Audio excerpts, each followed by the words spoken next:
Hej og velkommen til Hue på en uge Nitterlommen. Jeg er Henny fra Strik med Henny, og i den her uge der afholder jeg altså en nitterlomme, som foregår inde i min Facebook-gruppe Strik med Henny, strikkeklubben for begyndere og letøvede. Og der skal vi altså strikke huer den her uge, og alle er velkomne til at strikke med. Ideen er, at man vælger en hueopskrift, man vælger sit garn, lægger gerne et billede op og fortæller os andre om, hvad det er, man strikker. Og så i løbet af ugen kan man strikke på huen, lægge en masse billeder op, fortælle hvordan det går, spørge os andre, hvis at der er nogle problemer. De erfarne strikkere kan hjælpe de nye strikkere. Og så kan vi forhåbentlig lade os inspirere af hinanden til at få lyst til at strikke en masse huer her i løbet af efteråret og blive helt klar til vinteren. Jeg kan godt lide at sørge for især at hjælpe de nye strikkere godt igennem de her nitterlongs. Så derfor så vil jeg have særlig fokus på det. Og jeg laver altså en række videoer i løbet af ugen, som hjælper jer med at strikke jeres første hue. Og jeg har udviklet en strikkeopskrift, der er uhyre simpel, som jeg kalder for Back to Basic huen. Her der ser I den på strikket på pind 4,5. Det er sådan en rigtig god begynderstørrelse pind, fordi pind 4,5 den ligger simpelthen godt i hånden. Og samtidig går det okay hurtigt at strikke ting på pind 4,5. Jeg har også lavet strikkeopskriften til tykkepinden. Den her den er strikket på pind 9 mm. Og det har jeg både fordi det giver altså i en rigtig tyk og lækker vamset hue til når det bliver rigtig koldt.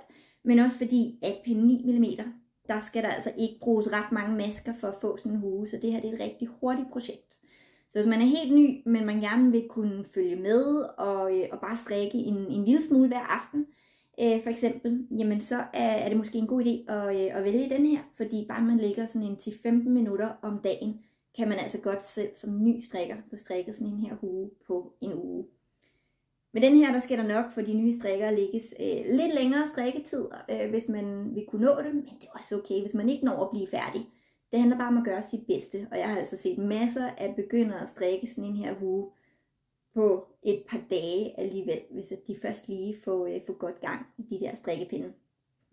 Så det hedder Back to Basic huen til pind 4,5 og Back to Basic huen til pind 9 mm. Og I finder strikkeopskrifterne inde på min webshop, som hedder strikmedhenny-shop.dk. Og den koster 20 kroner stykket. I skal vælge, om det er til pind 4,5 eller om det er til pind 9. Og så har jeg som et særligt tilbud til dem, der ikke har strikket huer før. Jamen, I har måske ikke de rigtige strikkepinde. Så jeg har også lavet et tilbud, hvor man får både garnet, strikkeopskriften og de strikkepinde, man skal bruge til at strikke huen som en samlet pakke. Og der koster denne her, den koster 299, altså 300 kroner. Den her koster 399, så knap 400 kroner. Og det man får, hvis nu vi starter med den til de lidt tyndere pinde, der får man altså det her Malabrigo Rios garn, som er en 100% superwash merinould. Super lækker og blød. Det er simpelthen en fornøjelse at strikke med og sidenhen have på hovedet.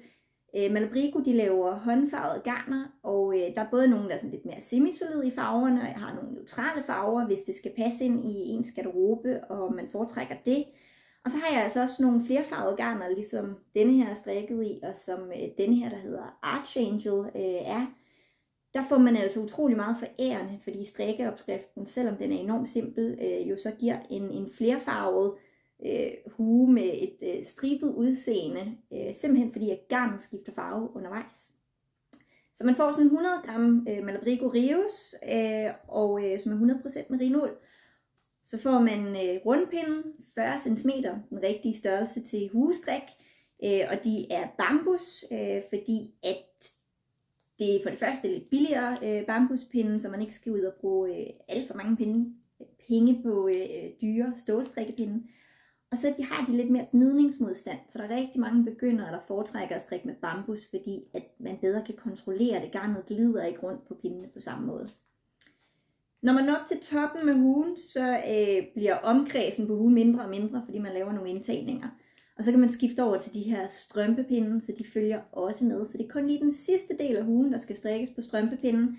Og jeg laver jo selvfølgelig en video, der viser jer, hvordan man gør. Og det er ikke så svært. Og så kan man også det. Så det er jo dejligt.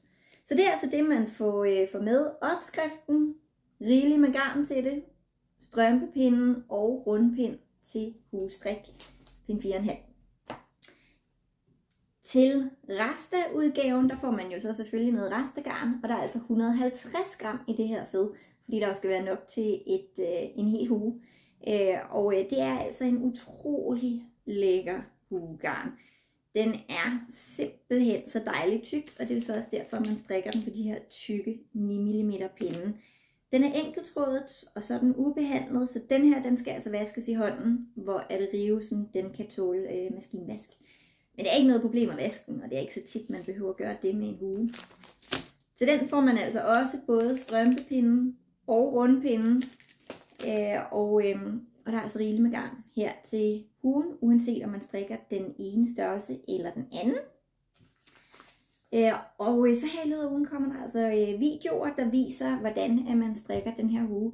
Og videoerne kommer jeg til at lave til det tykke garn, og det gør jeg, fordi at det er nemmere at se, hvad der foregår på videoen, når at man laver det i tyk garn. Men det er præcis det samme, der skal ske til den her hue. I kan se, den eneste forskel, det er egentlig, at her der er der lavet en opslået kant, så der har man altså strikket huen lidt længere, sådan så at der er plads til, at man kan folde den op. Det synes jeg klæder det tykke garn enormt godt. Hvor at denne her, den er lavet med uden en opslået kant, men man kan jo altså godt, hvis man foretrækker det, lave en opslået kant, så skal man bare strikke lidt længere, inden man begynder at lave indtagningerne. Så det er en smagsag. Så kan man slutte huen af med en pompon, hvis man har lyst til det, men det behøver man ikke.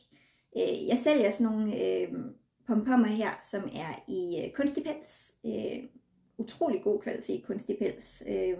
De er bløde og dejlige, og jeg synes, de er rigtig flotte og sjove. Og jeg synes, de klæder især de tykke huer rigtig godt. Men det er jo ikke altid alle, der har lyst til at rende rundt med en kæmpe dusk på hovedet, så det styrer I altså helt selv, om I vil. Og til den tynde hue, der sætter jeg typisk ikke pomponer på, fordi at jeg synes simpelthen, det er så rart. Dem her dem bruger man jo her om efteråret og i foråret. Og det er jo sådan nogle dage, hvor man måske har brug for huen morgen og aften, men ikke i løbet af dagen. Og der er det rart, at huen ikke fylder noget, synes jeg, når man propper den i tasken eller i lommen. Så jeg putter næsten aldrig pomponer på mine tynde huer. Men det kan man selvfølgelig sagtens, hvis man har lyst til det. Man kan også godt lave pomponer ud af det garn, der bliver til overs, når man har strikket huerne, hvis man har lyst til det.